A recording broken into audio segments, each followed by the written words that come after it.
உங்களுக்கு நோயற்ற வாழ்வு தான் வளமான வாழ்க்கைக்கு தேவைன்னா எதுக்காக நீங்க 2 பேரும் செல்வத்துக்காக உழைத்துக் கொண்டிருக்கிறீர்கள் என்பதுதான் எங்களுடைய அடிப்படை கேள்வி. இங்க எதுக்கு வரீங்க 2 பேரும்? வீட்டுல இருந்து ஆன்லைன்ல பேச வேண்டியதானே? நோயற்ற வாழ்வு இருக்கணும்னா பேசிக்கா ஒரு விஷயம் இருக்கணும்.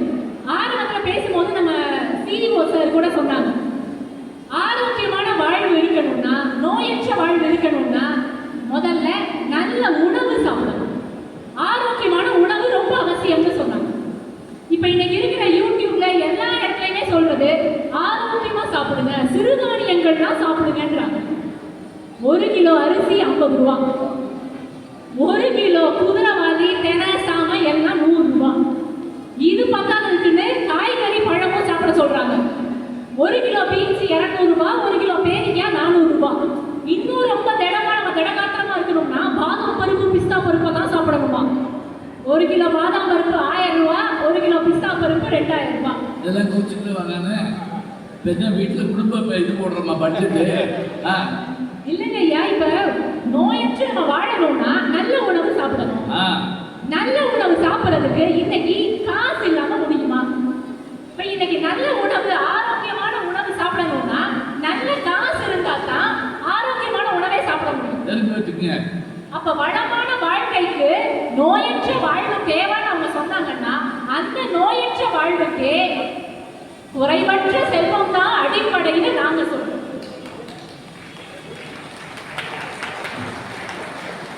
இப்ப நோயற்ற வாழ்வு இருக்கிறதுக்கு ஒண்ணு நல்ல சாப்பாடு சாப்பிடணும். 2வது ரொம்ப முக்கியமா பிபில இருந்து இன்னைக்கு ஹார்ட் அட்டாக் வரைக்கும் எல்லா நோய்களும் வர்றதுக்கான ஒரே அடிப்படை காரணம், யூனிவர்சல் ரீசன் அப்படின்னு கேட்டீங்கன்னா மன அழுத்தம்.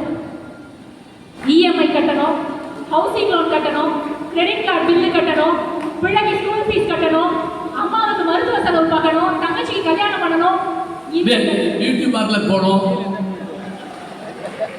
எல்லாத்துக்கும் காசு வேணும். இப்ப இங்க இருக்கிற ஒட்டுமொத்த ஸ்ட்ரெஸ்ஸுக்கும் மன அழுத்தத்துக்குமான ஒரே காரணம் பண பற்றாக்குறையா தான் இருக்கு.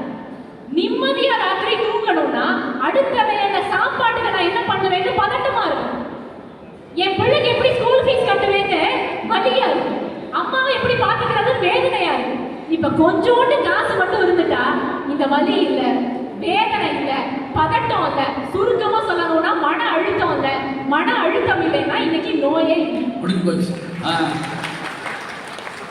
அரபு நாடுகள்ல நம்முடைய சகோதரர்கள் 12 மணி நேரம் 14 மணி நேரம் உடல் நலத்தை அடமானம் வச்சு தூக்கம் இல்லாம சாப்பாடு இல்லாம வேலை செய்யறாங்களே. எதுக்காக?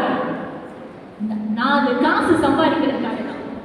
அப்ப ஒரு மனிதனுக்கு செல்வத்தின் தேவை வந்துவிட்டால் அவன் உடலை ஒரு பொருட்டாக மதிப்பதில்லை என்பதுதான் இன்றைக்கு இருக்கின்ற உண்மை. இப்ப நோய் வராம இருக்கிறதுக்கு நல்ல சாப்பாடு, அதுக்கு காசு வேணும்.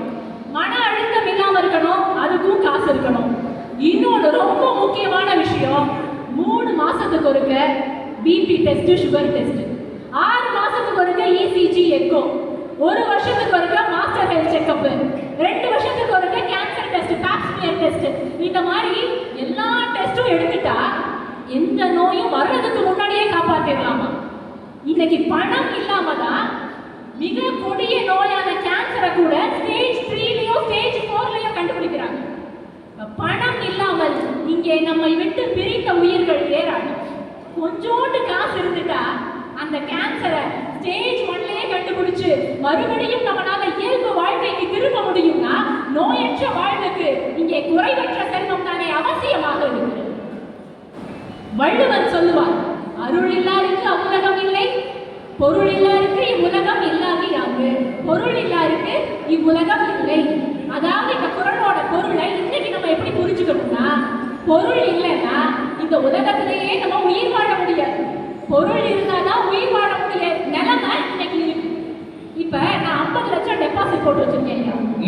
இன்னைக்கு 50 லட்சம் டெபாசிட் போட்டிருக்கேன். அடுத்த வருஷம் அந்த டெபாசிட் 60 லட்சம் ஆகும்னு எனக்கு தெரியும்.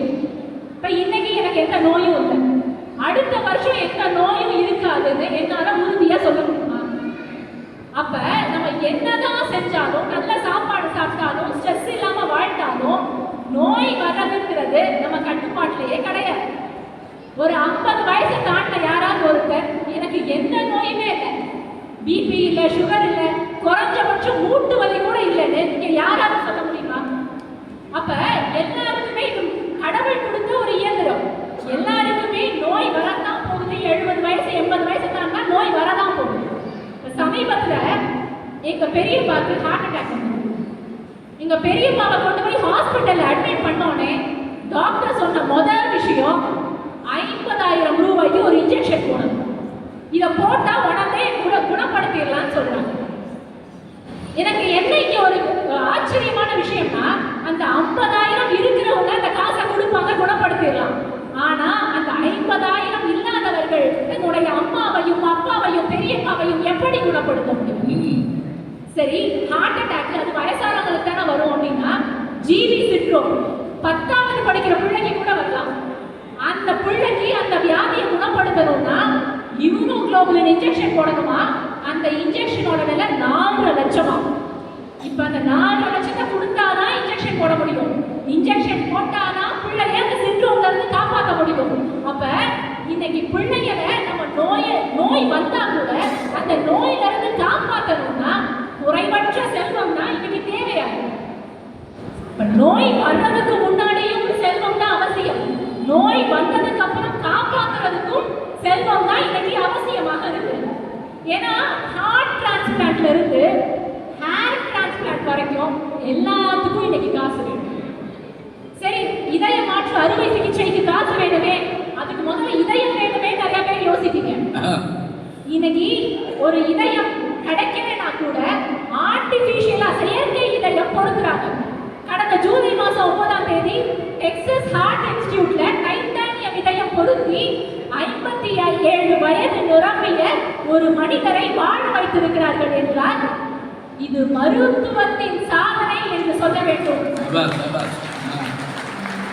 அந்த மருத்துவத்தின் சாதனைக்கு பணம் அவசியமாக இருக்கிறது என்பதுதான் உண்மை.